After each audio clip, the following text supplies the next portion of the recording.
뭐 우리 19장 들어가기 전에 몇 가지만 말씀을 드리면 여러분 강의 중에 필요한 뭐 질문이라든가 혹은 궁금한 내용들이 있으면 가상 강의실 이용하셔도 좋고 그 다음에 저한테 이메일을 보내셔도 좋고요.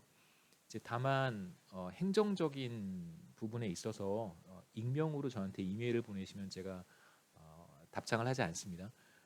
염두에 두시고요. 그러니까 뭐 강의 내용에 대해서 궁금한 것이 있으면 뭐 여러분 익명으로 이메일을 보내셔도 괜찮습니다만 행정적인 거 어떻게 할 건지 뭐 예를 들면 기말 시험 어떻게 할 건지 뭐 과제는 어떻게 할 건지 이런 거 질문을 하시면 익명으로 저한테 이메일을 하시면 제가 회신을 하지 않습니다. 왜냐하면 그 이메일을 한 사람이 여러분들인지 아니면 또 제가 알지 못하는 어떤 사람들인지 구분할 수 없기 때문에 강의 내용에 대한 질문은 뭐 여러분 실명을 쓰셔도 되고 익명을 쓰셔도 괜찮습니다. 이메일로.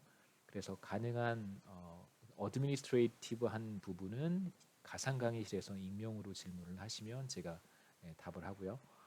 이메일로 행정적인 부분을 익명으로 질문을 하시면 제가 회신을 하지 않습니다. 자, 19장 Wealth of Nation이고요. 여기서 이제 우리가 보려고 하는 내용은 첫 번째로 거시경제학에서 던지는 질문들 혹은 뭐 거시경제학자들이 관심을 가지고 들여다보는 그런 과제들이 무엇인지 서브젝트들이 무엇인지 우리가 먼저 살펴볼 것이고 두 번째에서는 우리가 국민소득 계정 혹은 뭐 국민 계정 이런 것들을 이용해서 GDP를 실제로 어떤 방식으로 측정을 하는지 한번 보도록 하겠습니다. 세 번째는 GDP에서 사실 GDP가 모든 것을 다 측정하는 것은 아니거든요. 그래서 GDP에 반영되지 않는 것들은 또 무엇이 있는지 한번 살펴보고 마지막에는 리얼 GDP라고 하는 여러분 GDP라고 하는 것을 여기서 볼 것입니다. GDP라고 하는 것은 일정 기간 동안 한 국가 내에서 생산된 재화와 최종 재화와 서비스의 시장 가치라고 하는 뜻인데요. 나중에 나오니까 그런 GDP가 바로 한 국가의 전반적인 경제 활동을 측정하는 대표적인 지표예요.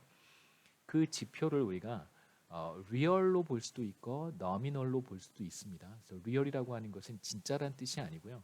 경제학에서 리얼은 실질이라고 우리가 번역을 합니다. 물론 진짜란 뜻도 있어요. 예.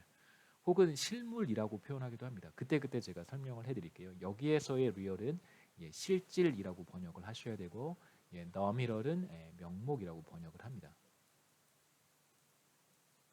그래서 실질 GDP가 무엇이고 이제 명목 GDP가 무엇인지 그 다음에 나머지 섹션에서는 인플레이션에 대한 이야기, 물가 상승률이 바로 인플레이션입니다. 인플레이션에 대한 이야기를 한번 보도록 하죠. 자, 거시경제학이란 무엇이냐면 별로 사실 제목은 굉장히 무겁고 거창하지만 경제 전체의 전반적인 상황을 연구하는 학문 분야다 이렇게 생각하시면 되고요. 거시경제학을 가장 잘 이해할 수 있는 방법은 거시경제학자들이 어떤 것들을 연구하는지를 보시면 거시경제학을 더 쉽게 이해할 수 있습니다.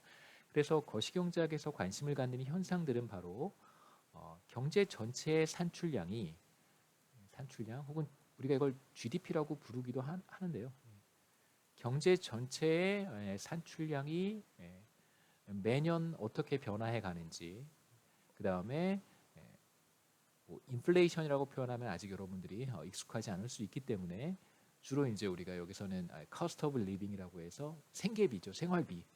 생활비가 계속 우리 올라간다고 보통 이야기를 하잖아요. 시간이 흘러감에 따라서 물가가 상승하고 이제 우리 생활비가 계속해서 올라가는. 그럼 과연 매년 생계비는 몇 퍼센트로 늘어나고 전반적인 경제 규모는 몇 퍼센트씩 증가하는가가 이제 우리가 일반적으로 거시경제학에서 살펴보는 주제들이라고 할 수 있겠습니다.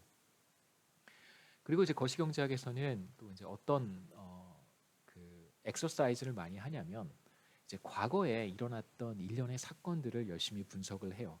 그런 이제 패턴들을 설명할 수 있는 어떤 저는 모형이라고 얘기를 하는데 어떤 모형을 만들어요.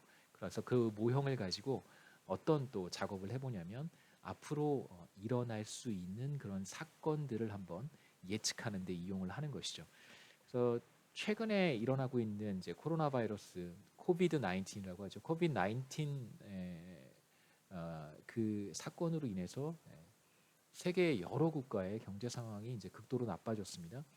이제 과연 이런 상황에서 정부가 이러이러한 정책을 쓴다면 어떻게 달라질 것인가를 우리가 어떻게 얘기할 수 있냐면 과거에 비슷한 경험들이 있단 말이에요.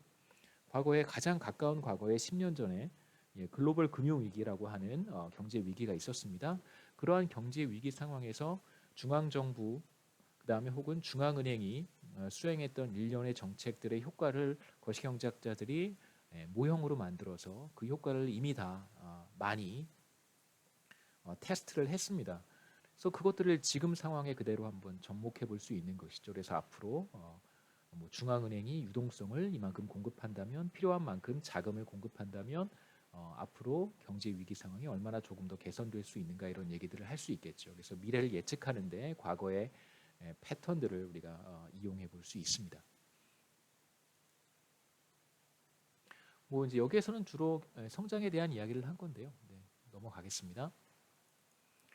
거시경제학자들이 기본적으로 관심을 갖는 여러 가지 질문들은 무엇이냐면 뭐 여러분들의 관심사이기도 할 것입니다. 거시 파트를 여러분 이제 배우시면서 1인당 소득이 무엇인지, 두 번째는 1인당 소득의 차이를 어떻게 측정할 것인지, 세 번째는 1인당 소득의 차이가 과연 얼마나 큰지, 네 번째는 1인당 소득 격차를 야기하는 요인이 무엇인지, 다시 말하면 왜 어떤 나라는 잘 살고 어떤 나라는 못 사는지, 왜 어떤 나라는 1인당 소득 수준이 높고 왜 어떤 나라는 1인당 소득 수준이 낮은지, 그 차이가 왜 나타나는지를 우리가 또 설명할 수 있을 것이고요. 물론 100% 설명할 수는 없습니다만 설명할 수 있고, 그 다음에 이러한 차이가 국가 간의 소득 격차가 과연 얼마나 오랫동안 지속될 것인가도 우리가 한번 얘기해 볼 수 있습니다. 여기에서 인컴 퍼 캐피타라고 하는 것이 1인당 소득인데 1인당 소득은 말 그대로 경제 전체의 총 소득을 인구로 나눠준 것입니다. 경제 전체의 총 소득을 우리가 통상적으로 Y라고 쓸 수 있는데요. 이 Y를 경제 전체의 인구, 한 나라의 인구인 N으로 나눠준 것이 바로 인컴 퍼 캐피타 1인당 소득 이렇게 얘기를 합니다. 그래서 정확한 의미로는 1인당 소득과 1인당 GDP가 다른 개념이긴 한데요. 이걸 그냥 우리가 1인당 GDP라는 의미로 사용을 합니다.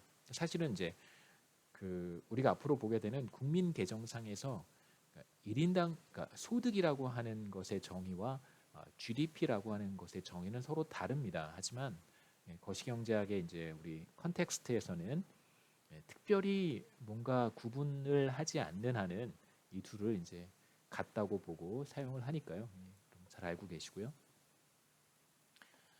뭐 거시경제학에서 우리가 관심을 갖는 주제들은 또 많이 있습니다. 예를 들어서 차이나가 US를 정말 캐치업할 수 있는지, 차이나가 지난 30년 동안 US 경제 성장률의 한 4배 정도 됐었죠.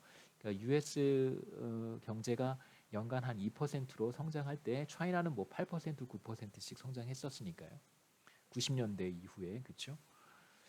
자, 과연 차이나는 US를 따라잡을 수 있을 것인지, 1인당 소득 수준의 관점에서 본다면 이미 이제 경제 규모는 뭐 지표에 따라서 조금 다르지만 경제 전체의 규모는 어떤 데이터에서는 차이나가 US를 넘어서기도 했고요. 또 어떤 뭐 데이터에서는 아직 차이나가 넘버 2다 이렇게 뭐 또 보기도 하는데요. 제 개인적인 생각에서는 경제 규모로 봤을 때는 경제 전체의 총 사이즈겠죠.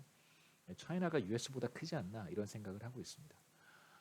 과연 차이나가 US를 압도할 것인가, 추월할 것인가 이런 게 우리 관심사라고 할 수 있고, 그 다음에 이제 짐바브웨라고 하는 국가를 한 번쯤 들어보셨을 텐데 한 10여 년 전부터 그러니까 하이퍼 인플레이션이라는 것이 있어요. 그 인플레이션이 무슨 10% 우리가 지금 인플레이션이 1%도 안 되는데 뭐 과거에 높았던 시절에는 뭐 한 10%를 상회했던 적도 있습니다만 짐바브웨는 10년쯤 조금 더 전인데요. 한 15년 전부터 하이퍼 인플레이션을 겪었습니다. 인플레이션이 무슨 10,000%, 100,000%, 짐바브웨 같은 경우에는 한 거의 뭐 한 몇 조 퍼센트 인플레 자구 뭐 시시각각으로 물가가 상승하는 그런 상황이 있었었죠. 지금도 소득 수준이 개선되지 못하고 있는 상황입니다.